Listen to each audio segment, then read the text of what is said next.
शुरुआत मानी जाती है, यह पहला शुरुआत है कि पहले पूरा धरती जो था हिमयुग था। 100 बार इस बात को रख चुका हूं मैं। हिमयुग था, तो हिमयुग होने के कारण मोटे चमड़े वाले जानवर पृथ्वी पर उत्पत्ति लिए और उन जानवरों पर मानव ने अपना प्रभाव दिखाया। मानव का प्रभाव क्या था? मानव का बस इतना प्रभाव था कि उन्हीं जानवरों पर अपना गुजर बसर करता था। इसी कारण उन जानवरों को मारने के लिए पत्थर के औजार का प्रयोग किया और पत्थर के औजार के प्रयोग करने के कारण पहला काल जो नाम पड़ा उसको कौन काल के नाम से जाना जाता है? पाषाण काल के नाम से जाना जाता है। जो भी ये चैप्टर पढ़ाया नहीं गया है आपको स्पेशल मिलेगा, दैट इज कॉल्ड कौन काल? पाषाण काल। क्लियर है? उसके बाद मानव के धीरे धीरे परिवर्तन आने के पीछे कारण क्या था? कारण यह था मौसम में धीरे धीरे परिवर्तन आ रहा था। मौसम में परिवर्तन का मतलब है कि हिम युग धीरे धीरे गर्म युग की ओर बदल रहा था और धीरे धीरे गर्म युग की ओर बदल रहा था, तो जीवधारी के भी चमड़े में क्या आ रहे थे? परिवर्तन आ रहे थे। स्वाभाविक है चमड़ा जब परिवर्तन होगा तो वो जीवधारी पतला होगा या मोटा होगा? पतला होगा। और पतला होगा तो स्वाभाविक है कि अब पत्थर से मारने का कोशिश कर रहा था, लेकिन वो जीवधारी क्या हो रहा था? निकल चुका था। यानी कि बड़े पत्थर का पहले प्रयोग किया जाता था मोटे चमड़े को जानवर को मारने के लिए, तो वो टकदुम धीरे धीरे चलता होगा और आराम से उसको क्या करता होगा? मारता होगा। वो क्लास पढ़िएगा, स्पेशल क्लास ऑफ किसमें? पाषाण काल में, तो ये चीज आपको मिलेगा। क्लियर है? मौसम में परिवर्तन होने के कारण जानवर इनसे दूर होने लगे। इस कारण से उनका धीरे धीरे जो शुरुआत आने लगा जीविकोपार्जन के लिए, वो क्या चीज पर डिपेंड होने लगा? जमीन पर। क्या चीज पर? जमीन पर। यानी कि अब फसल को उगाना है और उगा के अपना जीवन यापन करना है। इस कारण से उन लोगों ने एक नई धातु की खोज के पीछे लग गया और वह पहली धातु जो खोजा गया जिसका नाम पड़ा क्या चीज? तांबा। और इसी तांबा के कारण अभी पत्थर समाप्त नहीं हुए थे। इसका लेक्चर दिया हुआ है, अभी पत्थर समाप्त नहीं हुए थे, अतः दोनों मिल गया ताम्र प्लस पाषाण। इस कारण से एक नाम पड़ा ताम्र पाषाण युग। क्लियर है? कौन युग? ताम्र पाषाण युग। ताम्र पाषाण युग मानव द्वारा खोजी गई पहली धातु कौन थी? 100 बार बताया हुआ है, डेली इस बात को आपको सिलेबस में बताया जा रहा है।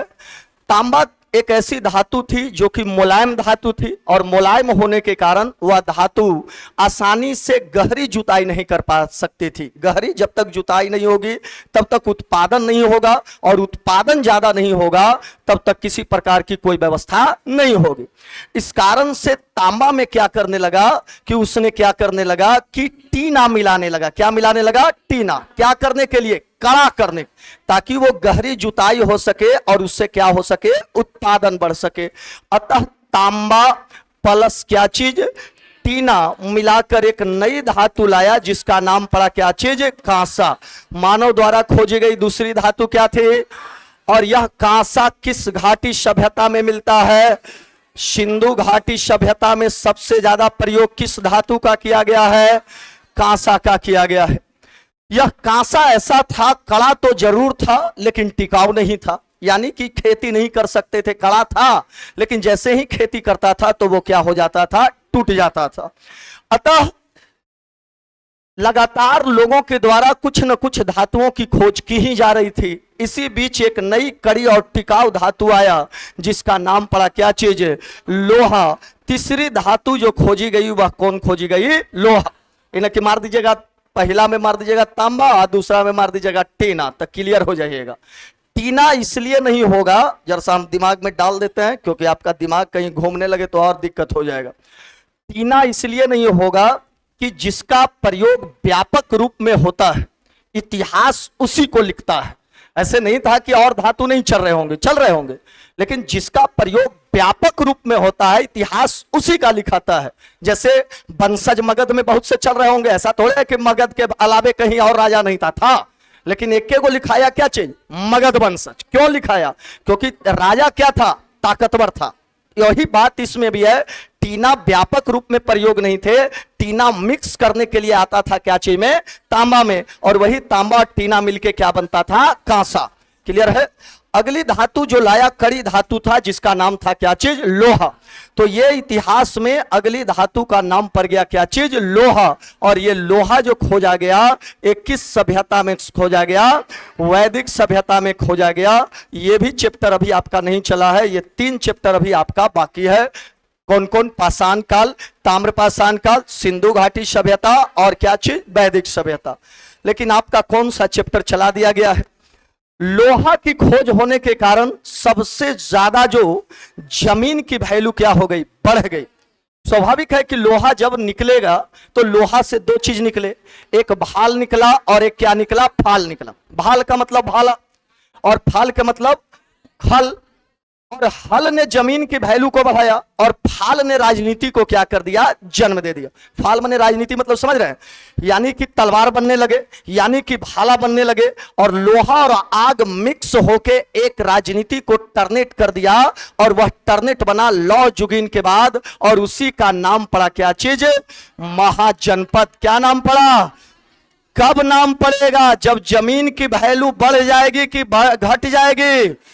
बढ़ जाएगा। यानी जमीन का महत्व किसके कारण बढ़ेगा? खाली लोहा से कि और किसी से? लोहा और क्या मिलके? आग मिल करके एक नए चीज का निर्माण करेगा और वह निर्माण होगा क्या चीज का? फाल का। और क्या चीज का निर्माण होगा? भाल का। फाल क्या चीज को जन्म देगा? महाजनपद को। भाल भी किसको जन्म देगा? जो जितना ताकतवर होगा उसकी जमीन ज्यादा होगी कि कम होगी? जो जितना उपजाऊ होगा वो शक्तिशाली होगा कि कमजोर होगा? इसका मतलब है कि जिसकी जमीन में ज्यादा ताकत होगा वह महाजनपद सबसे क्या होगा? सर्वश्रेष्ठ होगा। यही कारण से आपको एक चैप्टर पिछले कक्षा में पढ़ा दिया गया था, कुल महाजनपदों की संख्या। कुल महाजनपद कौन कौन ग्रंथ में? एक कौन निकाय? याद है कि भूल गए जी? एक कौन निकाय? एक कौन निकाय? भगवती अंगितर निकाय कौन ग्रंथ का है? भगवती सूत्र। 16 महाजनपदों में सबसे सर्वश्रेष्ठ, सबसे सर्वश्रेष्ठ मगध की राजधानी। मगध की राजधानी बहुत अच्छा है। अंग की राजधानी, अंग की राजधानी। मगध और अंग किस नदी के किनारे बसा हुआ था? चंपा। बहुत अच्छी बात है। अब बताइएगा कुल 16 महाजनपद में कितने महाजनपद भारत के बाहर थे? कौन कौन? कौन कौन?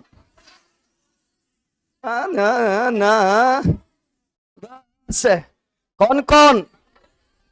कंबोज और कंबोज कहां में था? अफगानिस्तान। कंबोज की राजधानी बहुत अच्छा है। कंबोज की राजधानी बहुत अच्छा है। अस्मक किस नदी के तट पर था? अस्मक किस नदी? गोदावरी नदी। सब पढ़ाया हुआ है ना? इसमें आपको किसी प्रकार का कोई दिक्कत नहीं होना चाहिए। स्पेशल क्लास आपका कंप्लीट कर दिया गया। जिनका छूट गया कोई उपाय नहीं है, यूट्यूब पर डाला हुआ है, जाकर देख लीजिएगा। स्पेशल क्लास डाला हुआ है। क्या चीज? महाजनपद। क्लियर है? दूसरा, ये सब K100 BC के आसपास की कहानी है। 600 BC से कितना? 300 के BC, 22 BC तक की कहानी है और उसी में एक चैप्टर चला है। एक चैप्टर का नाम पड़ा है 600 BC से 322 BC के बीच एक चैप्टर का नाम पड़ा है जिसका नाम है क्या चीज? महाजनपद। स्टार जीएस एकदम दिमाग पर इसको बांध के रखेगा क्योंकि यहां से हर हाल में देगा। सूरज पूरब से पश्चिम उत्तर उग सकता है लेकिन ये एकरा में से जीएस जरूर देगा। वो क्रिया खेले ये चलते एकदम बांध के रख दिया। बांध दिया हूं मैं चैप्टर को। क्लियर है? बाकी दूसरा, बाकी घड़ी उगड़ी बरेरी मत ताकिएगा। दूसरा, 16 महाजनपदों में सबसे सर्वश्रेष्ठ महाजनपद था कौन? मगध। इस चलते एक सेक्शन और भी आपका कंप्लीट कर दिया हूं, ये भी डाला हुआ है यूट्यूब पर। मगध का क्या चीज? जिनको ना देखे हैं वो अपना जाके देख लीजिए, अपना अलग चीज है। दैट इज कॉल्ड मगध के वंशज। कितने वंशज? सबसे प्राचीन वंशज, सबसे प्राचीन बिहद्रथ के बाद, हर्यक के बाद, शिशुनाग के बाद। क्लियर है? हर्यक वंश में राजा का संस्थापक बोलिएगा हर्यक वंश का?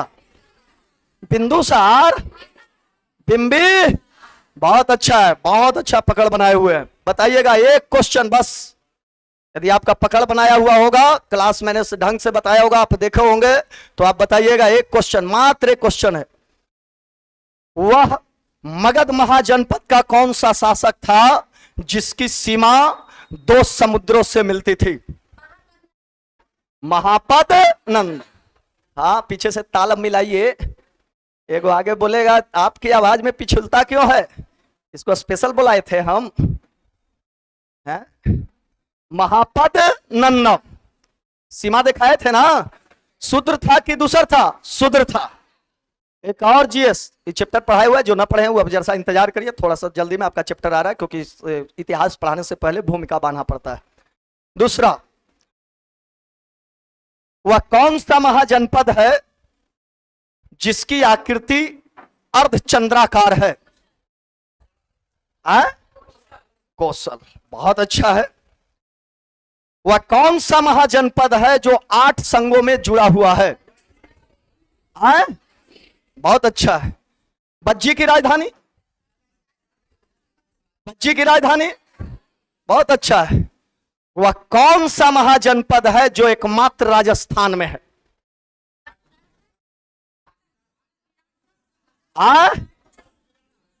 लगले क ख ग घ। के दिन हुआ अभी पूरा जमाने धरना है। कौन होगा? मत्स्य की राजधानी? चेदी कहां के था? चेदी किस राज्य का है? देखिए देखिए, वही काम देगा। यहां देखिए, अब जो रात भर तो देखेला छोड़ ही दिए, अब यहां ना देखिए। क्लियर है? सब पढ़ा दिया, आएगा, गारंटी बोल रहे हैं कि आवेगा तो आवेगा।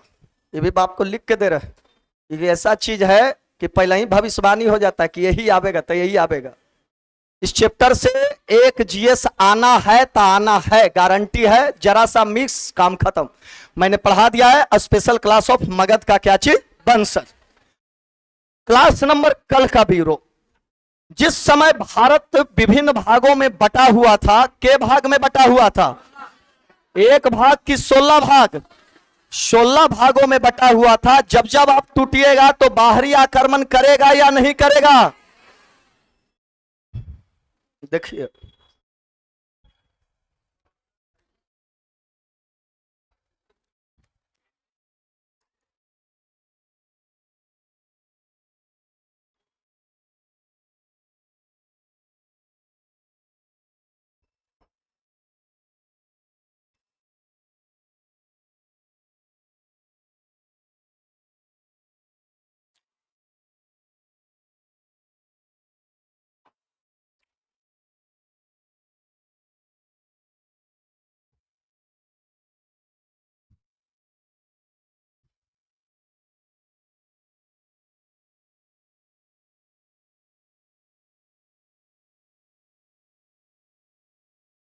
जो पढ़ा दिए उसका बैकअप बना के रखिए। पढ़ना कोई बड़ी चीज नहीं है।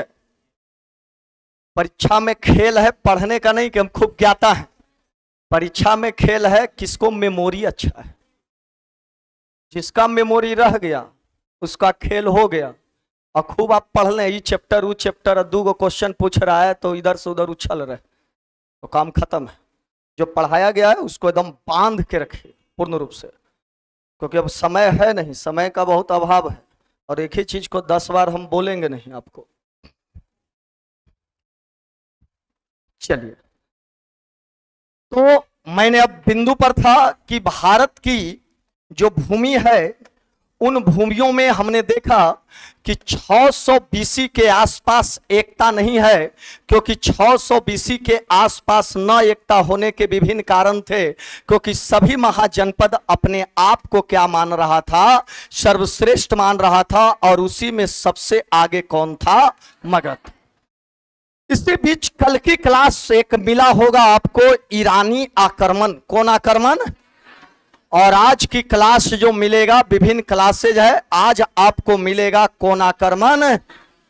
थोड़ा सा यूनानी आक्रमण, पहले ईरानी आक्रमण पर थोड़ा सा बातें कर लेते हैं कि आपके मेमोरी में है बातें कि नहीं है। क्वेश्चन पूछेगा, भारत में सर्वप्रथम कौन से विदेशी आक्रमण किया था? ईरानी की यूनानी? बहुत अच्छा है, पहला क्वेश्चन। दूसरा क्वेश्चन पूछेगा, भारत में सर्वप्रथम ईरानी आक्रमण किसने किया था? साइरस की दूसर? साइरस की दूसर, सफल की असफल, सिंधु नदी के उस ओर की सिंधु नदी के इस ओर केमा प्रांत जीता था। वह पांचवा प्रांत का नाम क्या था? पांचवा नहीं, सातवां ही बोलिएगा। केमा प्रांत सातवां प्रांत, उस सातवां प्रांत का नाम क्या था? गंधार। गंधार की राजधानी, गंधार की राजधानी तक्षशिला। तक्षशिला। क्या साइरस सफल था कि असफल था? बाद में उसका बेटा बैठा कौन? डेरियस। याद होगा कौन प्रथम? डेरियस प्रथम या दाराबाहु प्रथम। हम लोग दरबा बोलते हैं, ओखनी क्या बोलेगा? डेरियस। दाराबाहु प्रथम ने केमा प्रांत जीता। 20वां प्रांत कौन क्षेत्र को बनाया? सिंध क्षेत्र को। कौन क्षेत्र को? सिंध नदी के जो पास के प्रांत थे उसको केमा प्रांत बनाया, 20वां प्रांत बनाया। के टैलेंट धूल लेके जाता था। बहुत अच्छा है। कौन कौन से सिक्के चलाए थे? सोना का सिक्का क्या कहलाता था? डेरिक। सोना का सिक्का। और चांदी का सिक्का सिगलोई। चांदी का सिक्का याद है? कौन सी पद्धति को जन्म दिया था लिखने में? खरोष्टी की अरमाइक। अरमाइक कौन देगा? खरोष्टी लिपि। यदि क्वेश्चन दाग देखी, खरोष्टी लिपि बाएं से दाएं, दाएं से बाएं, निमन से बोलिएगा। वाह, जाइएगा तो फंसिएगा। यहां थोड़ा सा समझ लीजिए। करते रहिएगा, मजा लीजिए, थोड़ा इंतजार का। इधर पहला नाम है कौची? खरोष्टी। क्लियर है? खरोष्टी जो चलेगा, ठ जैसा लग रहा है, ठ का संबंध द से करिएगा। ठ द, ठ द, ठ द। क्लियर है? दाएं से बाएं, पहला समझिएगा। रुक न तू। दाएं से एक जीएस। दूसरा, ये कौन लाया? ईरानी की यूनानी? जीएस नंबर दूसरा। एक बताया कौन? अरमाइक। उल्टा लिखेगा। एक कौन लाएगा? यूनानी की ईरानी? ये कौन होगा? बाएं से। हाँ, और एक लिपि आएगा जो सबको खाना चित कर देगा, वेस्त्रोफेदन लिपि। वेस्त्रोफेदन लिपि। आगे पढ़िएगा, शोक में मिलेगा। कौन लिपि? वेस्त्रोफेदन लिपि। ये कैसे लिखाता था? जैसे लिडो में खेलते हैं, पीछे सांपवा वाला, ऊपरे जाके फिर नीचे, तो ये चलता था सांप नियम, बाएं से दाएं, दाएं से बाएं, बाएं से दाएं, दाएं से बाएं। तो इसको बोलते थे क्या चीज? वेस्त्रोफेदन लिपि। इस तीन को एकदम दिमाग पर डाल लीजिए या कहीं नोट कर लीजिए, कलम डोलाते रहिए अपना। वेस्त्रोफेदन लिपि ये भी यूनानी का ही देन है, ये भी ध्यान रखिए ना। और ये यूनान में अशोक में पढ़ने को मिलेगा। अशोक में एक अभिलेख होगा, एरा गुड्डी अभिलेख। एरा गुड्डी अभिलेख। एरा गुड्डी, गुड्डी। और यही एरा गुड्डी जो है ये वेस्त्रोफेदन लिपि में लिखा गया है। थोड़ा सा इसको नोट डाउन कर लीजिएगा।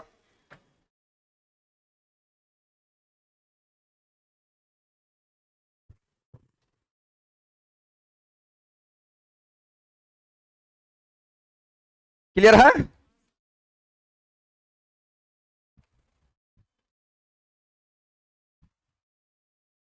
हो गया?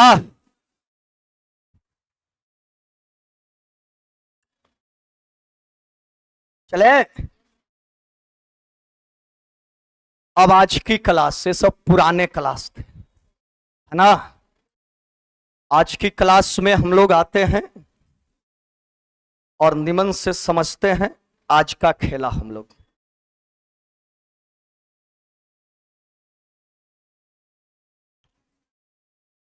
हो गया जी? अब हो गई तो अब कुछ कर ले, हटाइए ना वो। अब आइए आज की क्लास में नए छात्र जो भी है वो सब पुरानी बातें हैं। आज का चैप्टर है यूनानी आक्रमण से। खूब निमन समझिएगा। भारतीय इतिहास के पन्नों में जब ईरानियों का बलचस्प जल रहा था, यानी कि भारत 16 भागों में विभक्त चल रहे थे और भारत के कुछ भागों तक ईरानी लोग आकर के जीत लिए थे, तो सबसे ज्यादा जो सर्वा चल रहा था वो कौन चल रहा था, ईरानी की यूनानी? ईरानी। और ईरानी के पास में ही बसा हुआ था जिसका नाम था क्या चीज? यूनानी। यूनानी खूब निबंध समझिएगा, यूनानी। जिस समय ईरानी प्रभाव इतना ज्यादा चरमोत्कर्ष पर था,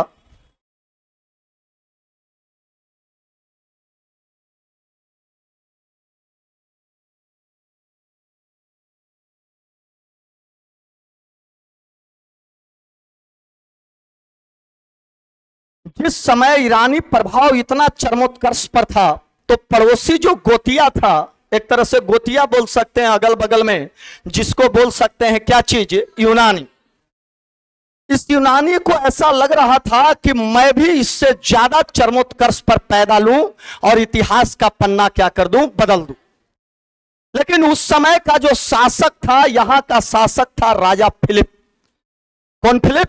राजा फिलिप। राजा फिलिप कोई और नहीं है, इतिहास के पन्नों में वो सिकंदर का क्या है? पिता है। लेकिन इतिहास के पन्नों में एक शेर जन्म ले रहा है जो कि इतिहास में सबसे इंपॉर्टेंट बिंदु का रोल करेगा, और वह शेर जो है राजा फिलिप के दरबार में जन्म लेगा, और वह खेल है कितना बीसी का? 356 बीसी का। कितना बीसी का? 356। एकदम स्टार जीएस याद रखेगा। सिकंदर का जन्म कब हुआ था? पहला बोलिए, के बीसी। कितना बीसी?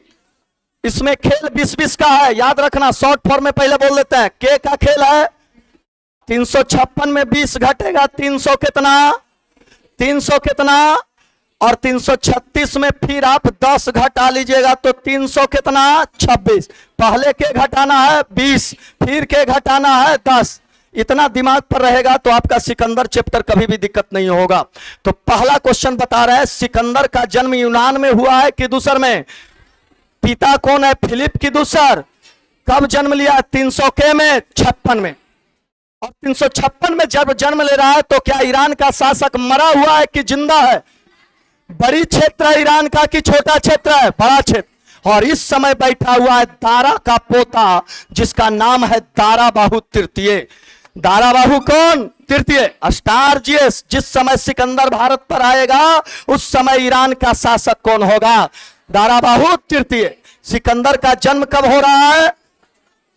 356 बीसी में जन्म हो रहा है। जन्म से ही इसको इतनी मजबूत शिक्षा दी गई कि दुनिया का सबसे बेहतरीन शिक्षक इसको दिया गया।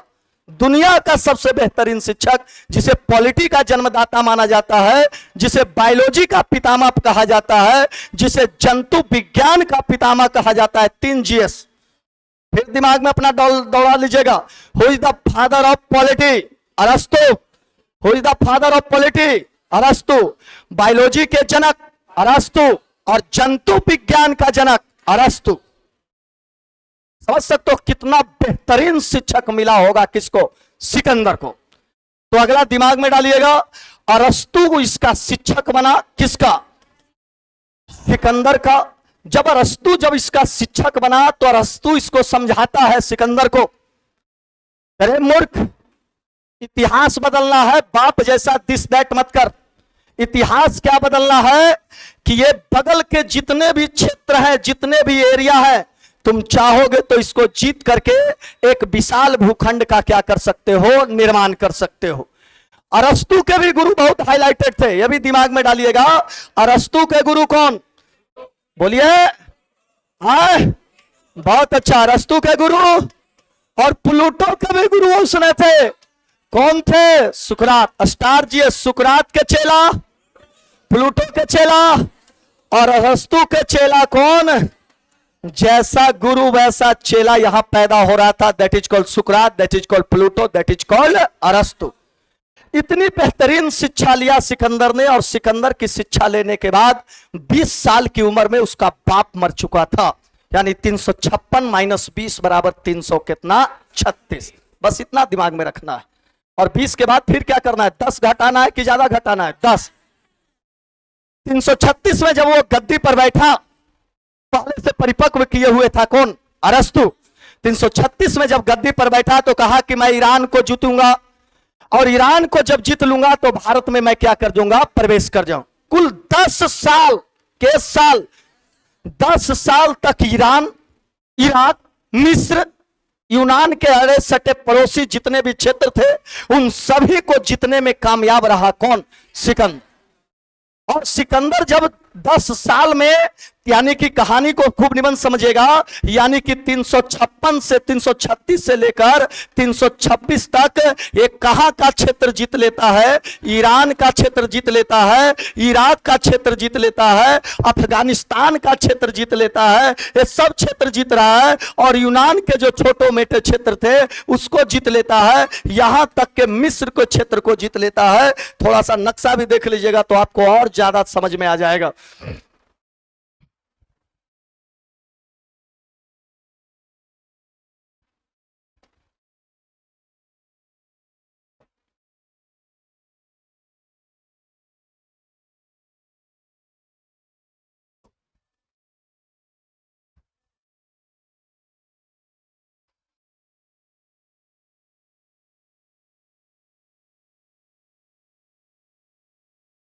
यहां देखिएगा, ये आपका भारतीय भूभाग है, खूब निबंध समझिएगा। ये आपका कौन भूभाग है, भारतीय भूभाग है। और ये इलाका ईरान इराक का है, जहां हखामनी वंश का शासक चल रहा है, जिसमें डेरियस ये सब है। और ये जो एरिया है, इधर का एरिया, यहां यूनान का एरिया है। किसका एरिया है, और यहां से सिकंदर चलता है कितना बीसी में, 336 बीसी में। और यहां से चल करके जितने आसपास पड़ोस है, यह देखिए इधर मिस्र है, मिस्र को भी जीतते हुए, ये सब एरिया है, सबको जीतते हुए कहां पहुंच जाता है, भारत। और ये जीतने में उसको कितने साल लगता है, 10 साल। क्यों 10 साल में हर भूभाग को जीता? सिकंदर का एक ही चीज था, बस एक ही चीज था कि सेना जब आगे बढ़ जाती थी जिस चीज से, तो वो नदी या पुल जो भी मिलते थे उन सभी को क्या कर देता था, तोड़ देता। कहता था कि मौत ही तुम्हारा एक साया है, यदि मौत से बचना है तो आगे युद्ध को क्या करो, जीतो। और यही कारण था कि कुल के साल में, 10 साल में उसने संपूर्ण किस एरिया को जीता है, ईरान इराक इत्यादि सभी को जीत लिया है। बताइएगा, जो 3 अभिलेख चल रहा था, नक्शे रुस्तम, बेरुस्तम, पारसी पोलस, क्या वो अभिलेख अब काम कर रहा है? कोई नहीं। और वह पहुंच जाता है सिकंदर कहां, भारत में किस दर्रा के पास पहुंच जाता है, स्टार जीएस है। कौन दर्रा, खैबर दर्रा। कौन दर्रा, ये भी इमेज देख लीजिए, ज्यादा इमेज देखिएगा ज्यादा ध्यान में रहेगा।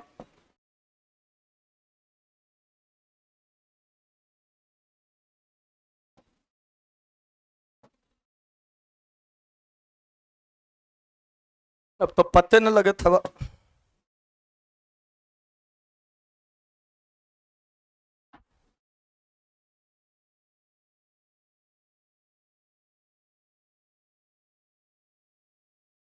इमेज साफ है नहीं है,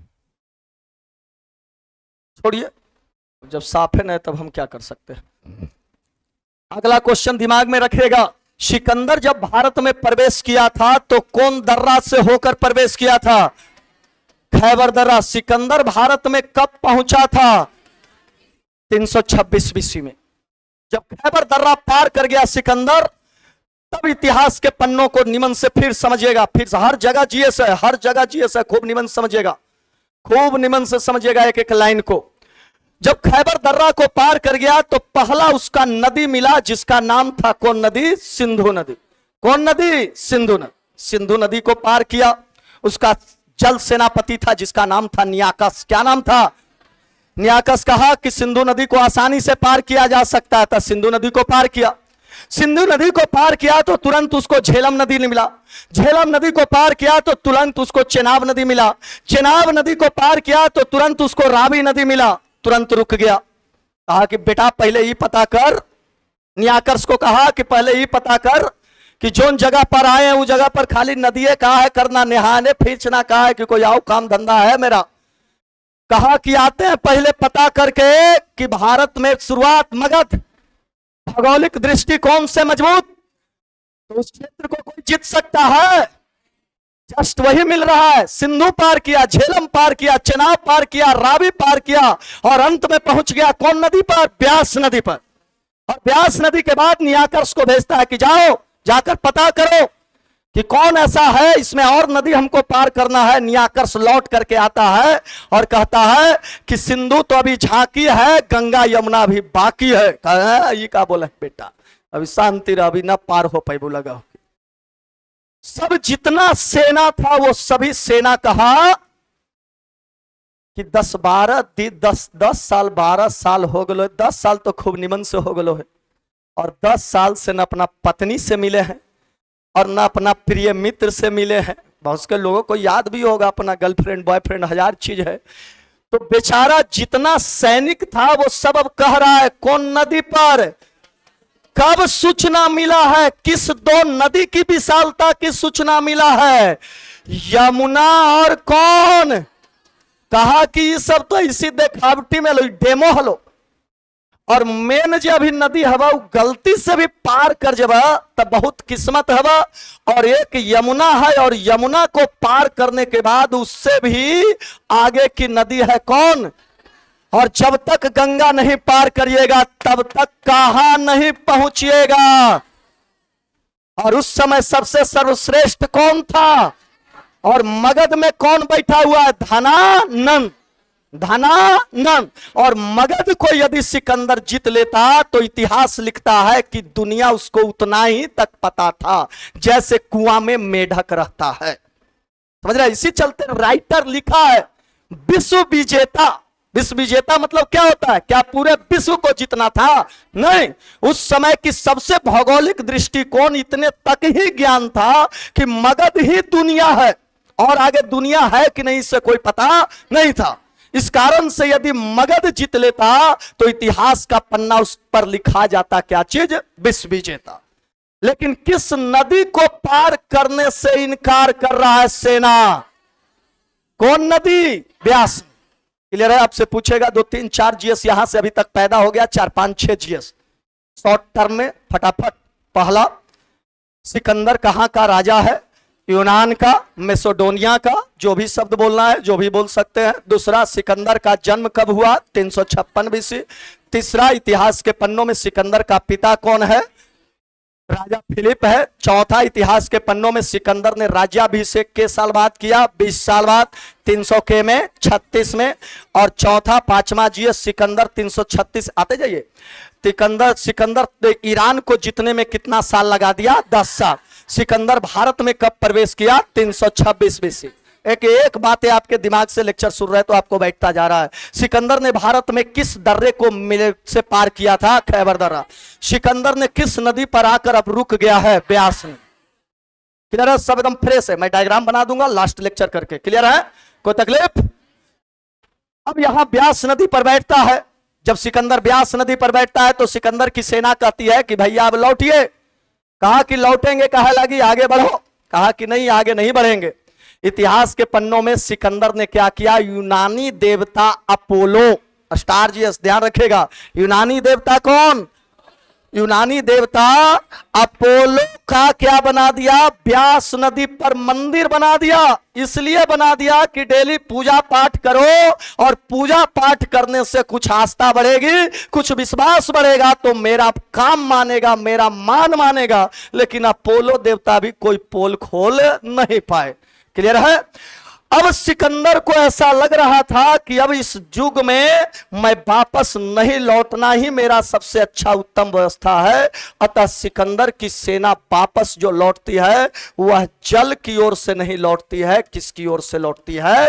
थल की ओर से लौटती है। और लौटते वक्त आपको पता ही होगा, ये सब थोड़ा मोड़ा जीएस है, सिंपल सा। इधर ध्यान दीजिए, 3 बार लिखते रह जाइएगा। इतना 100 को बोलिए, पहले हम लिखवा देंगे आपको, शांति से उबियाइए मत। तो सिकंदर जब वापस लौटता है तो सिकंदर के लौटते समय कहा जाता है कि काफी विरोध हुआ था। क्यों विरोध हुआ था? इसके पीछे भी कारण समझिएगा एक एक लाइन को। विरोध होने का कारण इसमें सबसे इंपॉर्टेंट है, खूब निमन समझिएगा एक एक लाइन को। जब सिकंदर वापस लौट रहा था तो लौटते वक्त इतिहास का पन्ना कहता है कि काफी स्त्रियों ने इसका विरोध किया था। इसके पीछे कारण क्या है? कारण खेलिए। पहला कारण खूब निमन समझेगा, निमन समझेगा, यहां चैप्टर अभी और दाग देगा आपको। सिकंदर इतिहास के पन्नों में जब सिंधु नदी के पास पहुंचा था, अब निमन से अगला जी समझेगा, सिंधु नदी के पास पहुंचा था तो सिंधु नदी के पास मौगा शासक था जिसका नाम था अंभी। क्या नाम था? अंभी। कहा कि भैया आ रहे हैं। कौन? सिकंदर भैया। पहले ही से ईरान से सब लूटते जलाते आ रहा था। अंबी ने सोचा कि भाई एक भाई आ रहा है जिसका नाम है सिकंदर, और इतिहास के पन्नों में वो सिकंदर अंभी को, सिकंदर ने सॉरी अंभी ने जैसे ही किसको देखा, सिकंदर को देखा, पैरों पर गिर गया। कहा कि भैया क्या बात है, बोलिए इधर काहे लगे लू? कहा कि हमको जाना है भारत। कहा कि जखनी कहो घड़ी रेल देवो, जखनी कहिए उघड़ी क्या कर देंगे, पार कर देंगे। कहां से पार कर देंगे? सिंधु नदी से। पहला गद्दार शासक प्राचीन काल का वह कौन है? क्यों ऐसा मिलान किया? इसलिए मिलान किया, इतिहास के पन्नों में सिंधु से पार होते होते एक नदी मिलेगा जिसका नाम है झेलम नदी। कौन नदी? तो सिंधु से लेकर के झेलम तक सीमा थी अंभी का, और झेलम से इस ओर सीमा थी जिसका नाम था राजा कौन? पोरस। क्या नाम था? राजा पोरस। अंभी और पोरस के बीच संबंध अच्छे नहीं थे, इस कारण से ही कौन नदी का नाम ले रहा हूं? झेलम की। दूसरा झेलम। तो सिंधु से लेकर झेलम नदी तक की जो सीमा थी अंभी की थी, और झेलम से इस ओर भारत में सीमा किसकी थी? पोरस की थी। अंभी का क्षेत्र इसलिए अंभी ने दिया था क्योंकि पोरस से हमेशा अंभी का क्या रहता था? बैर रहता था। अतः अंभी ने सोचा कि यदि सिकंदर का मैं सपोर्ट कर दूंगा तो हो सकता है सिकंदर ये भूभाग को जीत कर क्या कर देगा? मुझे दे देगा। इसी कारण से अंभी ने किसे जगह दे दिया? सिकंदर को जगह। क्लियर है? इतिहास का पन्ना फिर चेंज हो जाता है। अंभी स्वतः दिया, झेलम नदी के पार आ रहा था सिकंदर की सेना। इधर था कौन? पोरस। पोरस ने कहा कि अभी मत इस तरफ आओ, क्योंकि अभी आने से पहले हमसे क्या करना पड़ेगा? युद्ध करना पड़ेगा। इतिहास के पन्नों में आने से पहला एक युद्ध होता है। झेलम को उस समय एक नाम पड़ता है हाइडे स्पीज। कौन स्पीज? बार बार बोलिए, कौन स्पीज? हाइडे स्पीज। हाइडे स्पीच किस नदी को कहा जाता था? कौन नदी को? झेलम नदी को। ये यूनानी लोग इसको बोलता था हाइडे स्पीच, हम लोग बोलते थे कौन नदी? झेलम नदी। इस युद्ध में पोरस की हार हुई और किसकी जीत हुई? सिकंदर की जीत हुई। इतिहास के पन्नों में सिकंदर लाता है बनवा करके किसको? पोरस को। कहता है बता तेरे साथ क्या सैल्यूट किया जाए। पोरस आंख में आंख डाल के कहता है एक राजा एक राजे के साथ क्या व्यवहार करता है? राजा राजा का दुश्मन होता है, क्या व्यवहार करता है? मार दो हमें। कहा कि ऐसा निडर शासक मैंने जीवन में नहीं देखा, जो सिकंदर के नाम से डर करके अपना साम्राज्य तक छोड़ देता था। और एकमात्र राजा भी भारतीय मिला है, वह कौन राजा मिला है? इसकी बहादुरी से इतना प्रसन्न हुआ सिकंदर। कहा कि ले बेटा, तुमको यहां से लेके यहां तक इस जमीन के रक्षक तू ही है। अंभी का जमीन और किसका जमीन? पोरस का संपूर्ण जमीन दे देता है किसके अंडर में? राजा पोरस। मर्द का पूजा होता है इतिहास में, मौगा का नहीं। इतिहास याद रखिएगा, दैट इज कॉल्ड कौन? पोरस। और उस युद्ध का नाम पड़ा क्या चीज? जरा इसको इधर उधर रखिए, बच्चा खेला भी हम नहीं आए, इधर उधर नजर हो जाता है।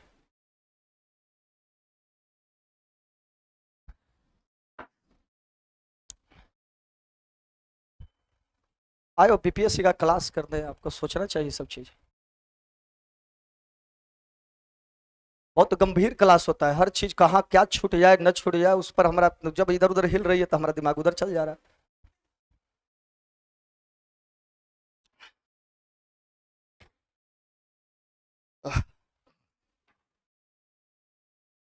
तो याद रखिएगा, झेलम नदी को क्या कहा जाता है? हाइडे स्पीच। क्या कहा जाता है? हाइडे स्पीच। बार बार बोलिए, हाइडे स्पीच। हाइडे स्पीच का युद्ध किसके किसके बीच हुआ? यदि क्वेश्चन कर दे, सिकंदर और जीत किसकी हुई? हार किसकी हुई? ऐसा कहता इतिहासकार दिखता है अरिस्टोबुलस। सिकंदर अपने साथ लेकर के आया था इतिहासकार जिसका नाम था अरिस्टोबुलस। ऐसा कहता है अरिस्टोबुलस, गलत लिखा है। जीता था मर्द पोरस ने और हारा था कौन? सिकंदर।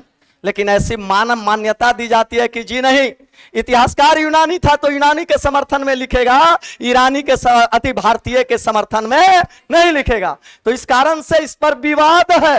तो आपको विवाद नहीं देखना, आपका क्वेश्चन जो बीपीएससी देगा वो डायरेक्ट लिखेगा हाइडे स्पीच के युद्ध किसने जीता था, तो आप मारिएगा क्या चीज? सिकंदर। क्या मारिएगा? सिकंदर मारिएगा। और किसके किसके बीच हुआ था? क्लियर है? कौन नदी पर हुआ था? कौन नदी? और आपको जरा सा ज्योग्राफी का हल्का बिंदु भी दे देते हैं, कभी कदाले नदी सजाने के लिए आएगा भी, ये भी ध्यान रखेगा।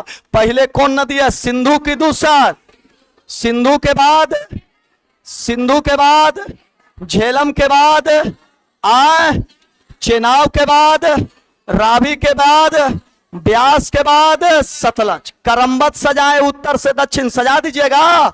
सबसे ऊपर सिंधु के बाद, झेलम के बाद, चेनाब के बाद, रावी के बाद, ब्यास के बाद। तो सिंधु पार किया कि नहीं?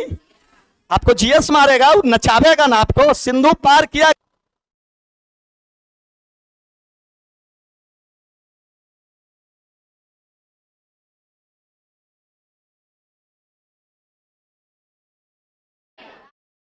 क्या रावी पार करेगा? अब कुछ नहीं है बोलेगा, सब चीज पागल लड़की। अब ये तो खेल है आपको।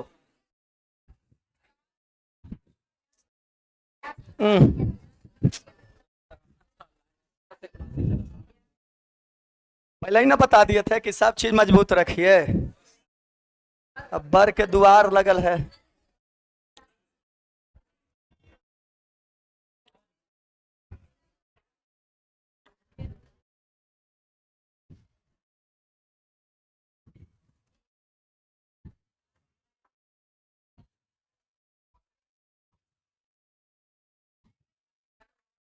चढ़ल रोटी कच्चे उतरवावे था तू।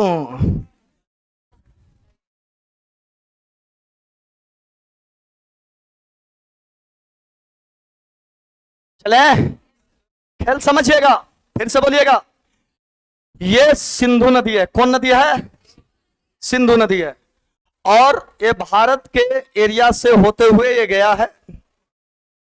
क्लियर है? सिंधु नदी का उद्गम स्थान भारत में नहीं है, लेकिन भारत को काटते हुए सिंधु नदी क्या करी है? प्रवेश की है। क्लियर है? थोड़ा सा ज्योग्राफी के बिंदु पर बल दीजिएगा तो हिस्ट्री अपने आप ही पकड़ा जाएगा। तो अगली बातों को समझने का कोशिश करिएगा। सिंधु की भारत की ओर से एक नदी मिली है जाकर के सिंधु नदी में, जिसका नाम है, पहला कौन नाम है? झेलम। कौन नदी? झेलम। फिर एक नदी मिली है जिसका नाम है क्या चीज? चेनाब। क्या नाम है? चेनाब। बहुत अच्छा है, समझ में आ रहा है।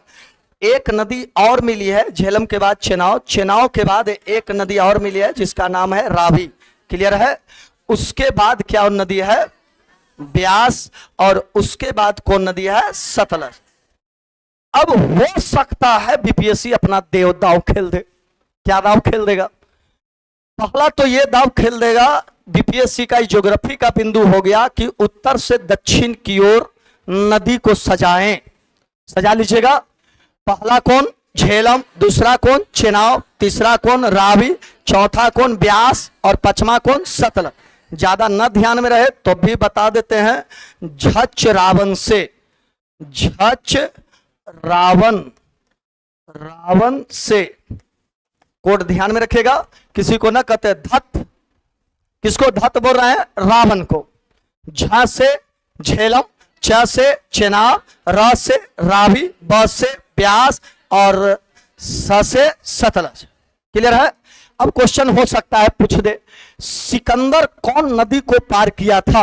ऑप्शन दे देगा, ऑप्शन में लिख देगा नहीं किया था, ये लिख दे, सपोज दैट। क्लियर है? ऑप्शन लिख देगा झेलम, ऑप्शन लिख देगा रावी। लूसेंट पढ़ के गेल हो कुछ फंसना है, लिख देगा सतलज। खेल कहीं भी पार कर सकता हूं है। क्लियर है? लेकिन आपका ध्यान में रखेगा किस नदी को पार करने से उसकी सेनाएं निकाल कर गई थी? ब्यास। क्लियर है? इस प्रकार से इतिहास के पन्नों में सिकंदर से निम्न बिंदु का ज्ञान हुआ और निम्न बिंदु से सिकंदर ने कितना बीसी में भारत पहुंच गया है, के बीसी में 326 बीसी, और 326 बीसी में भारत पहुंच करके वो कितना माह भारत में रहा है, 19 माह में वो सिंधु, 19 माह में वो ब्यास, 19 माह में वो सतलज, 19 माह में वो सतलज बोल रहे झेलम इत्यादि को पार करते हुए वो वापस क्या कर गया है, लौट गया। क्वेश्चन ये भी पूछेगा भारत में कितने माह तक रहा था, 19 माह। क्लियर है? और 19 माह के बाद वह वापस लौट रहा था, तो लौट रहा था तो एक जगह है बेबीलोन, याद होगा कौन लॉन? बेबीलोन कहां में पड़ता है? मिस्र में। कहां में? और इसी बेबीलोन में 323 बीसी में के साल बाद लगभग दिखा रहा है, 3 साल बाद 326 में भारत की ओर आ रहा है और लगभग 19 महीना बाद रहा है, और 19 महीना बाद का मतलब 324 बीसी के आसपास यहां से क्या कर गया, सिकंदर निकल गया। खूब एक निमन से तर्क पर रहिए आप, नहीं तो फंसिएगा क्वेश्चन में। 324 बीसी में वो निकल गया है और 324 बीसी से 323 बीसी के आसपास वो जाते जाते बेबीलोन में उसकी क्या हो गई है, मृत्यु। इतना पहले समझ गए? यहां तक में क्वेश्चन दागेगा जो खूब निमन समझेगा। सिकंदर भारत में कब प्रवेश किया? सिकंदर भारत से कब निकला? सिकंदर भारत में कितने माह रहा? सिकंदर की मृत्यु कब हुई? सिकंदर जल मार्ग से गया था कि थल मार्ग से? कहां में उसकी मृत्यु हुई? बेबीलोन कहां में पड़ता है? क्लियर है? ये भूमिका पूर्ण रूप से इतना क्वेश्चन जो बना किसका बना? सिकंदर का। अब बात तो उठता है यूनान जब भारत में आया होगा तो कुछ ना कुछ दिया होगा। जैसे पहला मैंने बताया वहां से मिला आपको कौन शैली? ईरान से। ईरान से कौन शैली बताइए? खरोष्टी की अरमाइक। खरोष्टी। तो यहां से कौन शैली मिलेगा? खरोष्टी की अरमाइक। पहला ज्ञान मिला। दूसरा, जब यहां आया तो हम लोगों को दिन महीना गिनने नहीं आता था। जनवरी, फरवरी, मार्च, अप्रैल, मई, जून, जुलाई, अगस्त, सितंबर, अक्टूबर, नवंबर नहीं, हम लोग गिनते थे पूस, माघ, चैत, बैसाख, जेठ, अषाढ़, जो भी था वही चल रहा था हमनी के पुरन का नियम। समझ में आ रहा बात को? कौची चले था तब पूस, कौची चले था तब फागुन, ये कौची चल हो। तो हम लोगों को सिखाया, क्या चीज सिखाना? दिन सिखाया। महीना गिनने के लिए कौन सिखाया? सिकंदर। दूसरा, यूनानी। सिकंदर मत बोलिए, क्या बोलिए? यूनानी। दूसरा, नक्षत्र देख करके बता देना, किसी का ललाट देख करके बता देना, किसी का ज्योतिष रूप को देख करके बता देना, किसी का हाथ देख करके बता देना कि बियाह बतावा पंडित जी कब होई। समझ में आ रहा है बात को? तो ये जब बियाह कब होई कौन सिखाया है? कौन सिखाया है? यूनानी की। दूसर यूनानी। भाग दिखाने के लिए, नक्षत्र सिखाने के लिए सब सिखाया है कौन? यूनानी। क्लियर है? यूनानी भारत में 2 सिक्का चलवाया। के सिक्का? ईरानी के गो सोना बोलिए, सोना बोलिए, डेरिक चांदी बोलिए, सिग लोई। अब सुनिए, यूनानी में 2 सिक्का, खूब निमन से दिमाग पर रखेगा। सिकंदर ने जो सोने का सिक्का यूनानियों के प्रभाव से हम लोगों को आया, उसका नाम था उलुक शैली। कौन शैली? उलुक शैली। और जो चांदी का आया उसका नाम था द्रमक शैली। कौन शैली? द्रमक। स्टार जीएस, एकदम स्टार तो स्टार। उलुक शैली की सिक्का किन लोगों ने सिखवाया? यूनानी की ईरानी? यूनानी। द्रमक शैली की सिक्का किन लोगों ने सिखवाया? यूनानी की ईरानी। जब सिकंदर मर गया था तो उसने कहा था कि मेरा जो जनाजा निकालेगा, ये जीएस नहीं है अपना समझ लीजिए थोड़ा मोड़ा, मेरा जो जनाजा निकालेगा वो कौन निकालेगा? मेरा जनाजा वैद्य निकालेगा। कहा कि ऐसा क्या चीज है भाई कि वैद्य निकालेगा? कहा कि जब मैं मरूंगा तो मेरे जनाजे से दोनों हाथ क्या रहेंगे? बाहर है। कहा कि ऐसा क्या बात है कि बाहर रहेगा? ताकि दुनिया में यह सीख मिल सके कि इतना बड़ा विश्व विजेता ईरान, मिस्र, यूनान, भारत सबको जीतने वाला शासक खाली हाथ आए थे, हम खाली हाथ। और इतना भी ध्यान रखे कि उसका जो जनाजा निकालने वाला है वो डॉक्टर है, वैद्य है, दुनिया का सब वैद्य लगा लिया है, फिर भी उसकी जीवन का मोल जिसको आना है वो क्या होगा। क्लियर है। ये सब संदेश दिया कौन? सिकंदर। सिकंदर का आध्यात्मिक गुरु था। गुरु पूछेगा अरस्तु मारिएगा, आध्यात्मिक गुरु पूछेगा टेसियस। क्या मारिएगा? टेसियस। क्या मारिएगा? टेसियस था बैठा हुआ, उधर से आया सिकंदर, जवान था, 20 साल का लौंडा था। कहा कि जा रहे हैं देश को जीतने। कहा क्या ठक, कहां जा रहे हो? कहा कि मैं देश को जीतने जा रहा हूं। कहा कि मैं जा रहा हूं अमेरिका। बोलिए कुछ लावे लगी भी हवा। कहा कि हट, धूप आवे तो साइड हो पहले। कहा कि अरे भाई मैं जा रहा हूं देश को जीतने, तुम कह रहे हो कि धूप आवे तो साइड हो। कहा कुछ लाना है? कहा कि जाना तो भारत से एक ही चीज लेके आना जिसका नाम है दार्शनिक। साधु संत लेके चलाना तो मैं मानू कि तू सिकंदर है। या निकलता है सिकंदर, ब्यास नदी से जब वापस लौटते आता है तो उसको याद पड़ता है कि हमारा आध्यात्मिक गुरु कौन? टेसियस ने कहा था कि वहां से क्या लेके आना? राजा, गुरु, गुरु, गुरु, आध्यात्मिक साधु संत को लेके चलाना। मैं मानू कि तो बहुत बड़ा विजेता है। उस समय पता किया, उस समय का सबसे प्रमुख जो साधु संत था जिसका नाम था दंडी। क्या नाम था? दंडी। दंडी के पास गया। किसका? किसका सब गया? सिकंदर का सेना गया दंडी के पास। कहा गया चलो, यहां क्या कर रहे थे? सिकंदर भैया बोले लिखो ने। कहा कि देखे चप्पल मारो इतना बेटा कि ठंडा हो जाए। कहा गया सिकंदर के नाम से दुनिया कांप जाता है और तू क्या कर रहे हो कि मारेंगे? उसमें एक ठोप डर नहीं था। किसमें? साधु में, दंडित में एक ठोप डर नहीं था। इतिहास के पन्नों में जाकर के सिकंदर को कहता है उसका सेनापति सेल्यूकस निकोटस स्थल सेनापति था और नियाकर्स उसका जल सेनापति था। सेल्यूकस निकोटस कहता है कि भैया तो नाम ले लियो तो कहा चप्पल से मारबो। ठोप डरता नहीं है भाई। आगे चलो मैं सिकंदर के पास चल। सिकंदर कहा कि हम चलते हैं, देखते हैं कौन भाई ऐसा है पागल नंग धड़ंग ऐसी दंडित बैठा हुआ है। वो लंगोटा कस के कहा दंडित का क्या कर रहे हो? क्या कर रहे हो तुम? कौन पागल जैसा यहां आ गए हो? कहा कि यदि मैं कहूं तो पहाड़ भी चल दे, वो मैं सिकंदर हूं। कहा कि चला के दिखा दे, चला के दिखा दे तब मैं ना जानू। पागल आदमी, कुछ ज्यादा बोल दिया मैंने। कहा तब कहा सिकंदर कि सर धड़ से अलग कर दूंगा। कहा कि काट के दिखा दे। तो कहा कि मेरा जो गुरु आध्यात्मिक था वो सही कहता था कि कुछ पागलों को ले आओगे तो मैं मानू। ये तो हम महापागल हमको मिल गया भाई। कहा कि जाओ। कहा कि मेरे गुरु हैं वो कहे थे कि साधु संत को लेके चलाना। कहा कि मैं जाऊंगा लेकिन एक मेरा सवाल है, यदि उस सवाल को पूरा कर देगा तो मैं चला जाऊंगा। कहा कि बता क्या सवाल है? कहा कि मानो कि तू रेगिस्तान में है। कहा कि मान लिया कि मैं रेगिस्तान में हूं। और कहा कि कहीं भी पानी नहीं है और मेरे पास एक गिलास पानी है और इस पूरे साम्राज्य का तुम मालिक हो और तुम अब मरोगे कि तब मरोगे, तो पानी के बदले में तुम क्या दोगे हमको? कहा कि आधा राज्य दे देंगे। कहा कि तब भी ना दिया तो? कहा कि पूरा राज्य दे देंगे। कहा कि बेटा एक गिलास भर पूरे संपूर्ण शरीर, पूरे संपूर्ण साम्राज्य का तुम्हारा दाम एक गिलास पानी है। उसी समय सिकंदर झुक गया। किसके पैर में? दंडित के पैर में।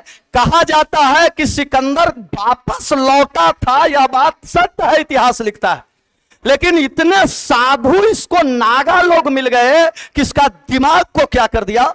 रिफ्रेश कर दिया। और इसी कारण से भी कुछ इतिहासकार लिखते हैं, अस्टियो उसके साथ जो गया था उसका नाम था अरिस्टोबुलस। क्या नाम था? अरिस्टोबुलस। याद रखिएगा, बहुत फेमस जीएस है अरिस्टोबुलस। अरे उग न तू, अरिस्टोबुलस, अरिस्टोबुलस इतिहासकार गया था। तो इसी कारण से उसमें लिखता भी है अरिस्टोबुलस कि सिकंदर अपने मन से नहीं लौटा था। इतने लोग साधु संत से मिल गया था, कि वो कुछ पागल जैसा हो गया था, दिमाग उसका घूम गया था कि दुनिया में कुछ है नहीं, ये पृथ्वी सब बेकार है, सब धन संपत्ति क्या है, बेकार है। सिकंदर जब आता था तो साधु लोग जितने भारत के थे, ऐसा कहा गया है, लेकिन कुछ थोड़ा मोड़ा समझ लीजिए क्योंकि आप भी शिक्षक है तो कहीं ना कहीं आपको लेक्चर देने में कहीं ना कहीं जरूरत पड़ेगा। सिकंदर जो था जब भी आता था तो कहा जाता है कि साधु लोग जमीन पर उछलते थे सिकंदर को देख के। तो सिकंदर कहता था लगता है कि कमेंट कर रहा है, का हो किसी को देख के कोई कोई कहा कि जो देखो मूर्ख को, और मूर्ख कहता था किसको, सिकंदर को, देखो मूर्ख को। कहा कि काहे लगे हमरा मूर्ख बनाते, कहा कि जितना में उछल रहे हैं उतने भर हमनी जमीन के हकदार हैं, तो वहां से बप्पा ही से ददवा ही काहे लाइले हैं। समझ में आ रहा है। और तुम मरोगे तो तनिए सुन जमीने चाहिए, तो तू वहां से वहां तक दौड़ काहे ला रहा है रे पागल जैसा मूर्खवा। समझ में आ रहा है। इतना इसका ब्रेनवाश हुआ है किसका, हम लोग भले गलती से लिखते इतिहास है तो इतिहास में चीज थोड़े बताएंगे। इतना ब्रेनवाश हुआ है सिकंदर का कि दैट इज कॉल्ड, उसने चाहा कि अब लगता है कि यहाँ के साधु संत सही में पागल है। समझ में आ रहा है। जब चाहेगा, जब जैसे बागेश्वर बाबा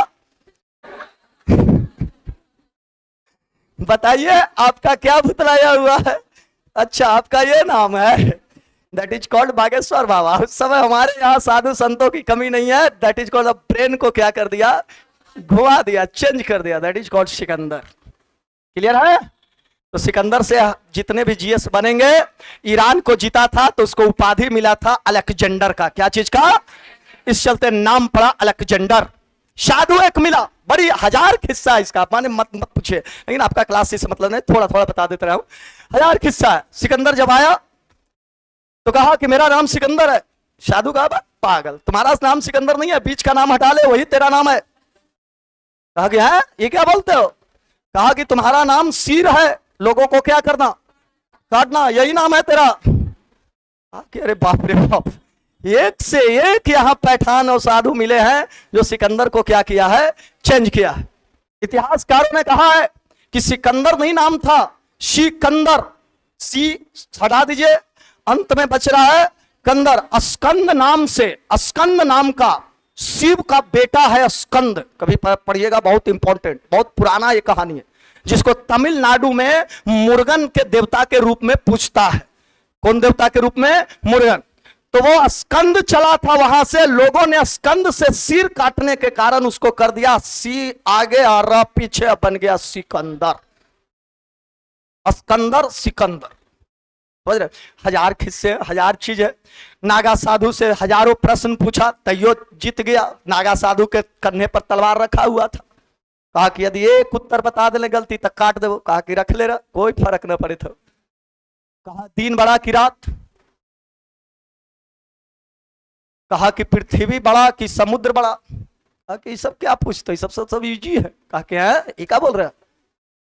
कहा कि पृथ्वी बड़ा है, जलमंडल छोटा है। कहा क्या, हमने ज्योग्राफी में पढ़ा, भाई जलमंडल बड़ा है, पृथ्वी छोटा है ना जी, है ना जी। जलमंडल का भाग ज्यादा है कि स्थल मंडल का भाग ज्यादा है। कहा कि हम लोग जानते हैं कि जलमंडल ज्यादा है, स्थल मंडल कम है। तुम बोल रहे हो कि स्थल मंडल ज्यादा है और जलमंडल, कटाई के मन हो। कहा कि नहीं, जो जल है वो स्थल पर ही है, आगे स्थल ज्यादा है। समझ रहे हैं। तो ये एक से एक उसको सेंस को क्या किया है, डाइवर्ट किया, brainwash. That is called Sikandar. Clear है। तो आइए हम लोग सिकंदर का डायग्राम मार ले, डालिएगा। सिकंदर, फास्ट करिएगा क्योंकि एक चैप्टर खत्म है आपका, तुरंत आगे बढ़ रहे हैं, फटाफट करिएगा। घटना चक्र लेके आए हैं कोई, लाइए, नया पुराना लाइए। एक किताब आपको काम देगा हिस्ट्री में, इसका कुछ नहीं करना है, खाली क्वेश्चन बैंक करके चला जाना है। और जो मैं पढ़ा रहा हूं बस काम खत्म है। अभी तक इसमें क्वेश्चन पूछा है, मैं जरा सा थोड़ा सा बता देता हूं, पूछ लेता हूं कि आपका मजबूत हुआ है कि कमजोर हुआ है कि एकदम कमजोरे रह गए। जल्दी खुल भैया, जल्दी खुल, जल्दी खुलो।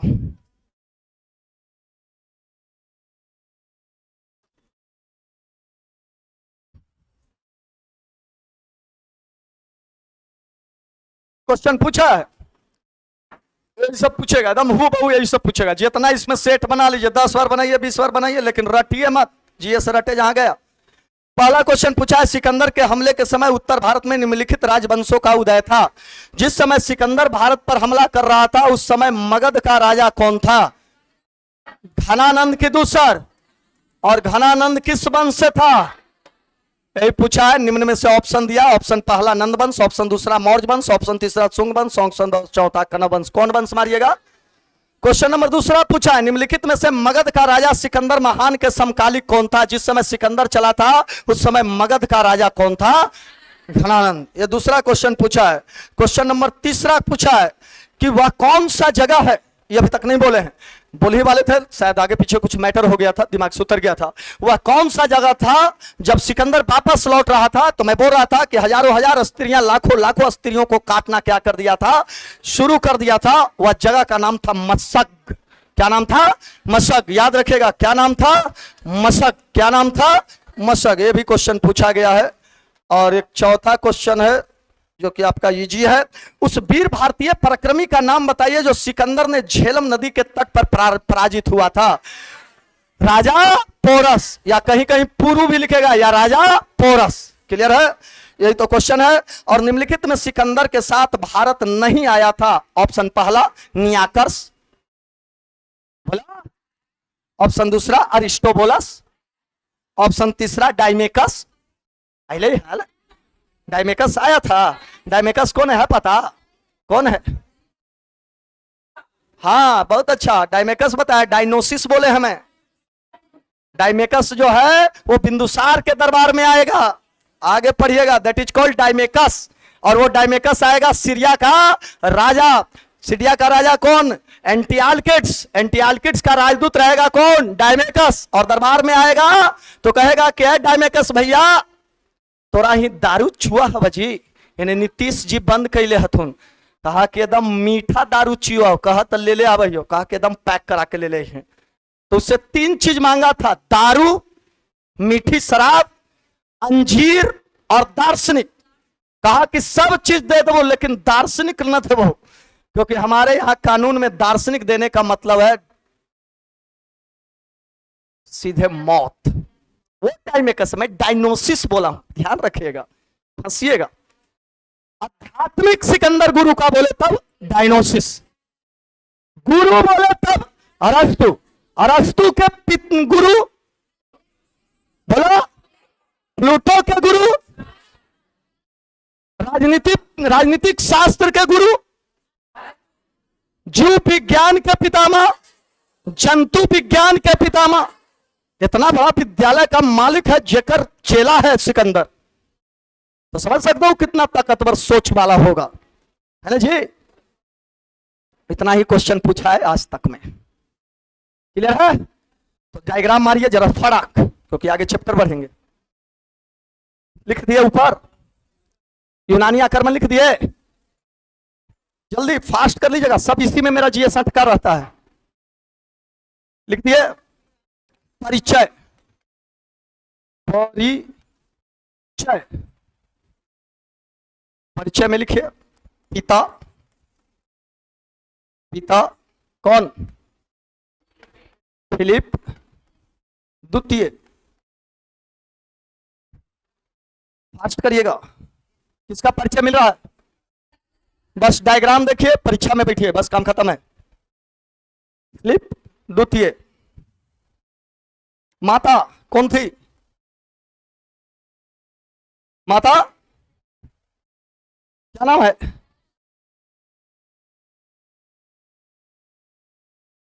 अब हमरे ना दिमाग पर से आप देख, सर्च मारो। ओलंपिया, हाँ, माता ओलंपिया। 4-5 ब्याह किया था। कौन? फिलिप राजा है, जितना ब्याह कर ले कोई दिक्कत नहीं है। पत्नी, पत्नी ये भी 2-3 ब्याह किया था, लेकिन मेन पत्नी थी। साबुन लगाता था, रेक्सोना चलता था। हाँ, वो समझिए कि ये सिकंदर के पत्नी से नहा रहे हैं, समझे? रेक्सोना। क्लियर है? हाँ, आज जाके खरीद लीजिएगा।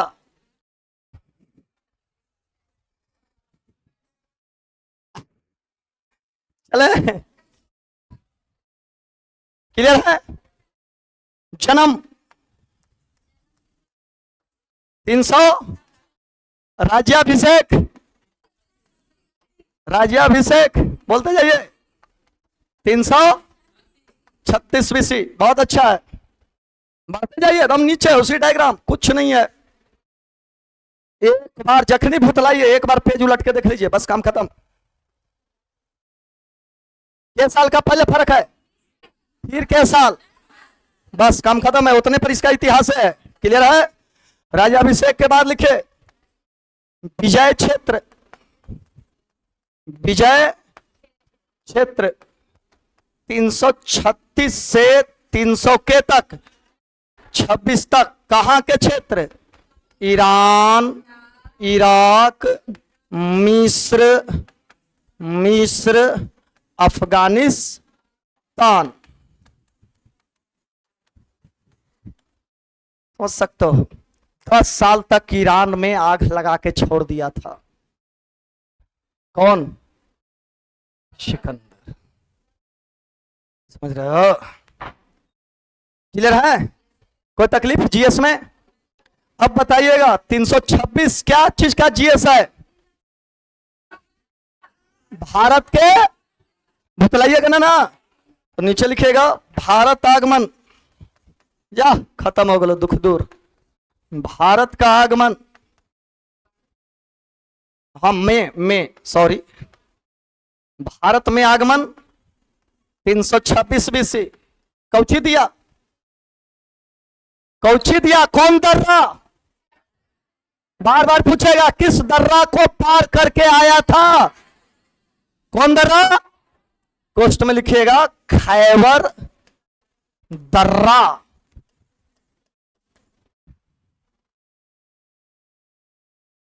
क्लियर है।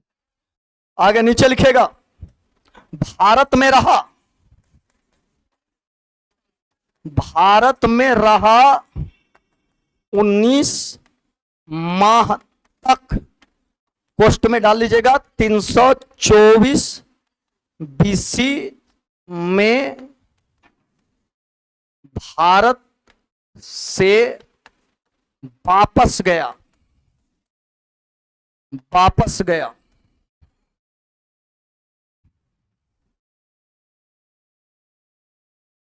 हो गया।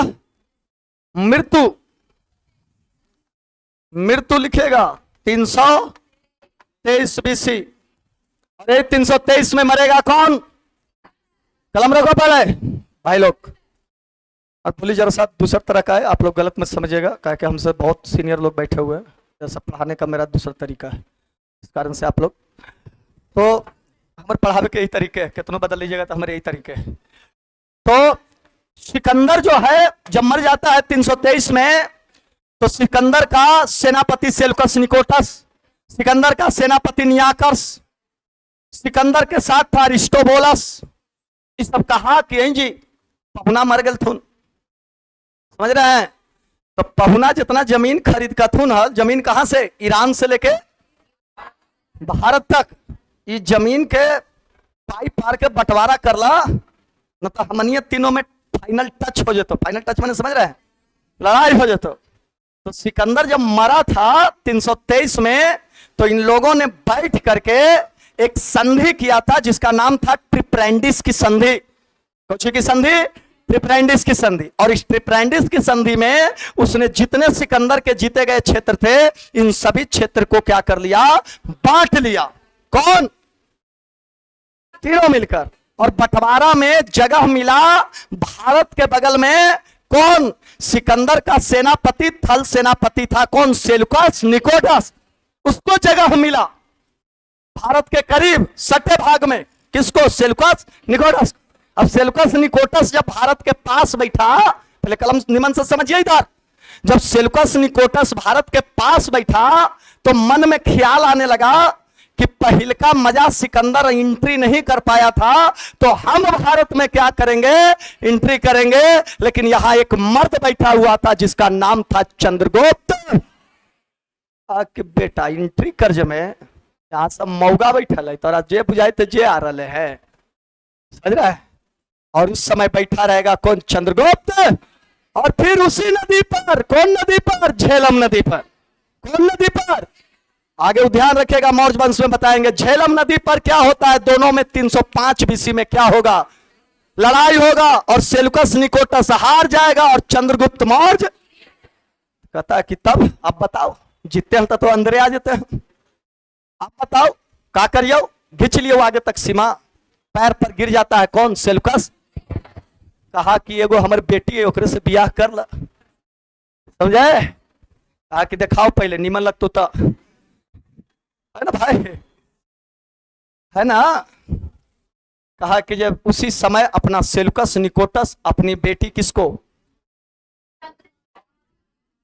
चंद्रगुप्त, क्या नाम था, हेलेना, हेलेना, याद रहेगा, लीजिए दे दिए। हेलेना से विवाह कर देता है किसका, चंद्रगुप्त मौर्य। कहा कि राजा है, ब्याह कर लो, दहेज में ले बहु। कहा कि दहेज में 4 जगह ले बहु तोरा से, काबुल, कंधार, मकरान और क्या चीज, हेरात। 4 प्रांत दहेज में लिया और भारत की सीमा बढ़ा दिया कहां तक, अफगानिस्तान। वो शासक भैया कुटुम जी, अरे पागल, उसे शासन चला, मर्द है, मर्द नहीं तरह, ऐसी गाना बना, मर्द अभी कच्चा बा, ध्यान रखिएगा। मृत्यु में लिखिए कितना बीसी, 323 बीसी। आइए इधर आइए, अब ये तो हो गया परिचय, ये डायग्राम क्या हो गया, परिचय का हो गया। अब इधर आइए, इधर लिखिए उपलब्धि, उपलब्धि, उपलब्धि लिखिएगा। पहला,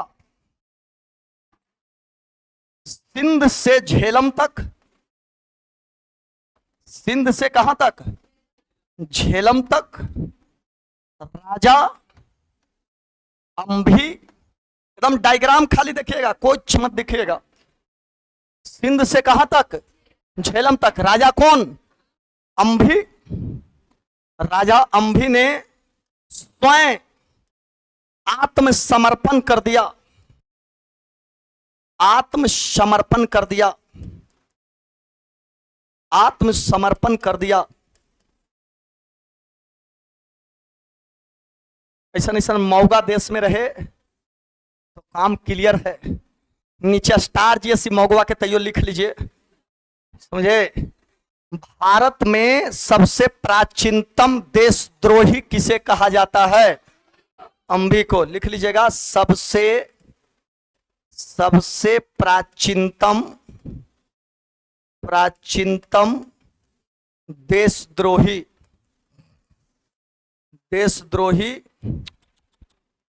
प्राचीनतम देशद्रोही, सब इसी में रहेगा आपका लिखा हुआ। देशद्रोही कौन होगा, अंभी। क्लियर है, कोई दिक्कत, बहुत अच्छा है।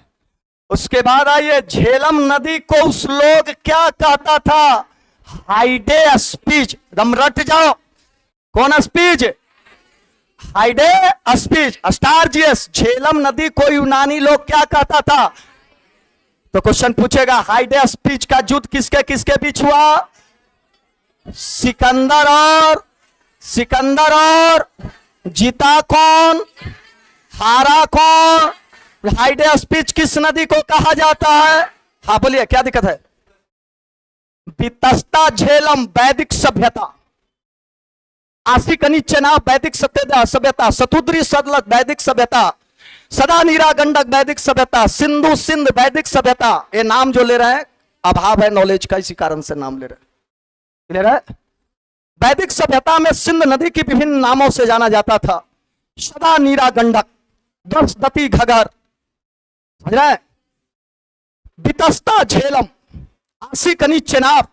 ये वैदिक सभ्यता में क्वेश्चन पूछेगा समझ रहे हैं? और आपको याद होगा राबी पुरुषनी पढ़ा है कभी जीवन में? हाँ तो फंस रहे हैं का, झाड़ के पढ़िए, झरैया हो गलो तो समझला। अब जल्दी जल्दी काम हो तो क्लियर है। तो ये सब जो नाम है, ये सब नाम किसका है? वैदिक सभ्यता में नदी का नाम है। और ये अब किस टाइम में आप आए हुए? सिंधु घाटी। हे पगली, का पागल नियत करे थे? कल पासो हो जाए मैक ले तो कहते कि जे कहां से? तो सिंधु घाटी। नाचता हो फिर मैक वाला पगली लड़की। सिंधु घाटी कहाँ है और कहां विदेशी आक्रमण? महाजनपद न चल रहा है जी।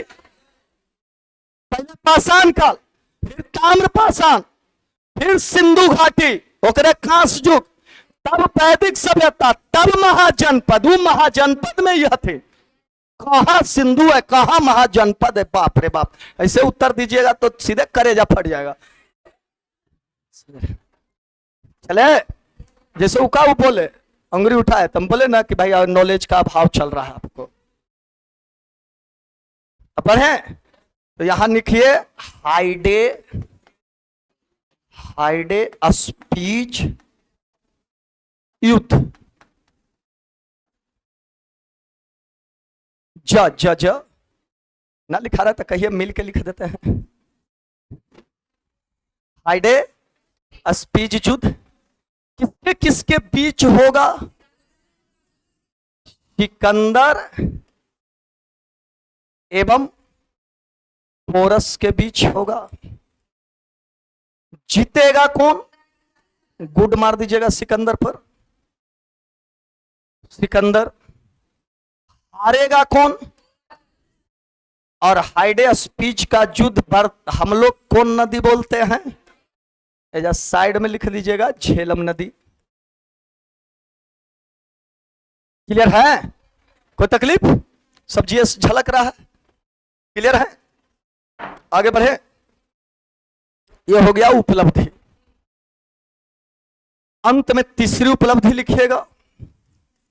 कहां तक पहुंच पाया? झेलम तक।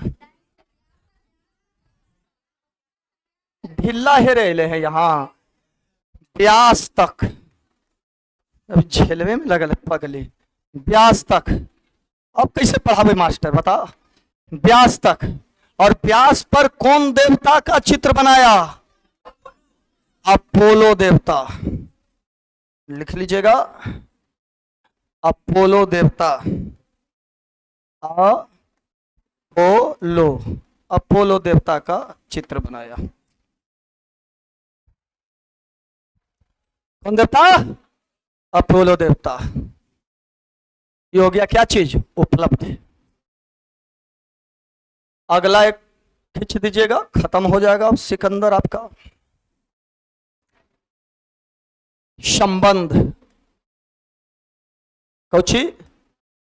यूनान से क्या संबंध हुआ? जिस समय यूनानी चल रहा था सिकंदर, क्या क्या संबंध होगा? पहला, ईरान का शासक कौन था पूछ देगा, तब क्या मारिएगा? उस समय जिस समय सिकंदर चला था, उस समय ईरान का शासक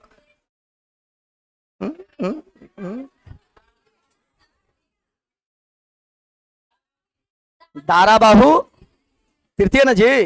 तो लिखिए दाराबाहु तृतीय।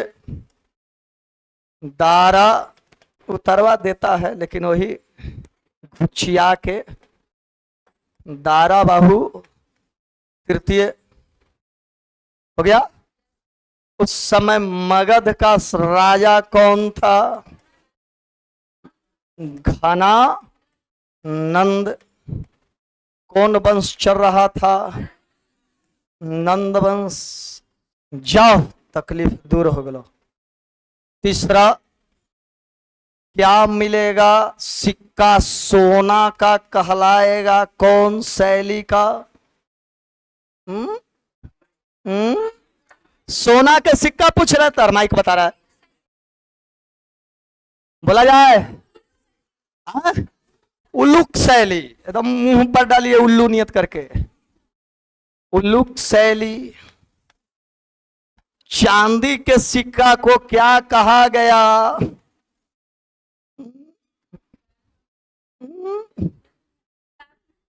वाह। गमक शैली, तनक कहियो, घर बुद्धि 13 बहर बुद्धि 3, बहुत बैलेंस करिए। चौथा, कौन सी लिपि चली? आए, बाएं से दाएं कि दाएं से बाएं? बाएं से, बहुत अच्छा। चौथा, अरमाइक लिपि। या तकलीफ दूर हो गया, झाड़ छोड़ दिया। कहियो ना दिक्कत हो तो सिकंदर में तुम लोग को। अरमाइक लिपि कुछ बाएं से, बाएं से दाएं। पांचवा, लौट रहा था तो कहां की महिलाओं को बंद कर दिया था? मशक। क्या चीज? मशक। लिख दीजिएगा, महिलाओं को वध किया, महिलाओं और बच्चों को वध किया, महिलाओं और बच्चों को वध किया। रुको ना भैया, मशक, मशक में। छठा, छठा, केमा। छठा, महीना, सप्ताह, दिन, ज्योतिष। और याद रखना, पर्दा नाटक में लगाते हो। राम जी अभी तैयार हो रहे हैं सीता जी को ले जाने के लिए, तो अभी कुछ देरी के लिए पर्दा क्या हो जाता है? लग जाता है। और हम लोग इंतजार में रहते हैं कखनी दिखाओ, फिर पर्दा हटता है और राम जी सीता जी को हम लोग देखते हैं। तो वो पर्दा जो आया यवनिका, उसको बोला जाता था क्या चीज? यवनिका। तो पर्दा किन लोगों ने लाया? ईरानी लोग। ये भी डाल लीजिएगा, सातवां पर्दा या यवनिका का प्रारंभ हुआ।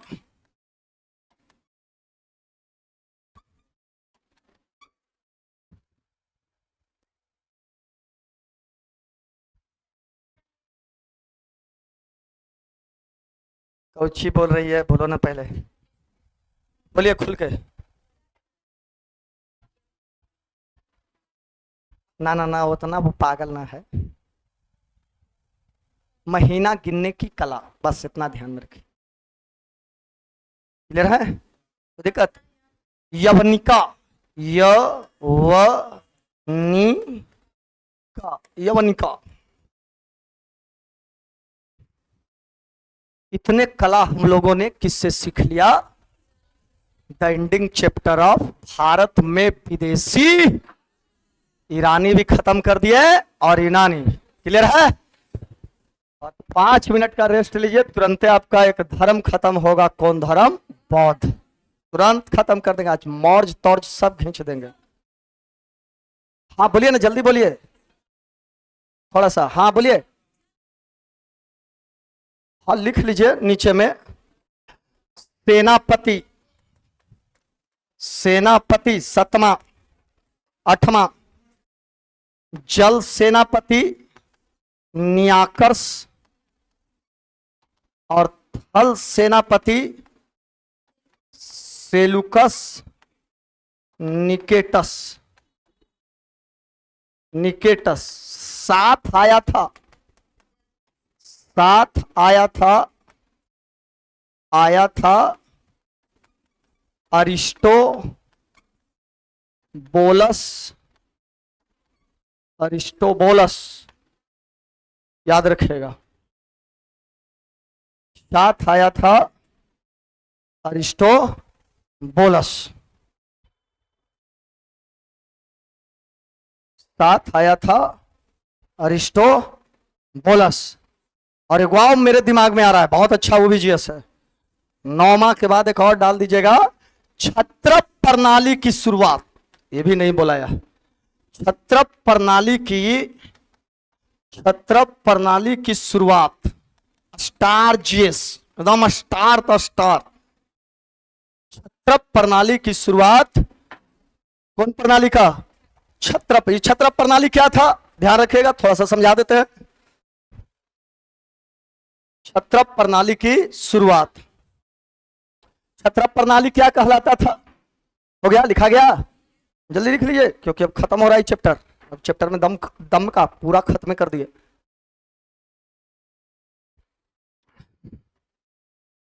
बोले सिकंदर जब भी जीतता था तो आगे जीतने, जैसे यहां से चला वो, कहां से? यूनान से।